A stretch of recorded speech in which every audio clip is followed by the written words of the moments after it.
Hello, this is Stefano with Stefano's Espresso Care. We just had a request from a customer asking how to install a Gromet. I will demonstrate in this with a scrap and an old base, but the point is that the cable will go through the Gromet like such. You will position it on the base, and at this point the options are a special made tool. I will put a link in the description for it, for whatever I can find economical enough. You can squeeze it as such and push it inside the hole, as so. It needs to kind of snap in place.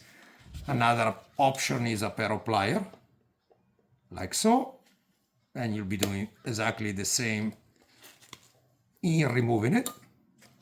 And you can also use a pair of needle nose pliers and do the same job.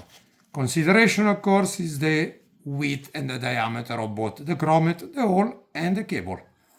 Thank you for watching.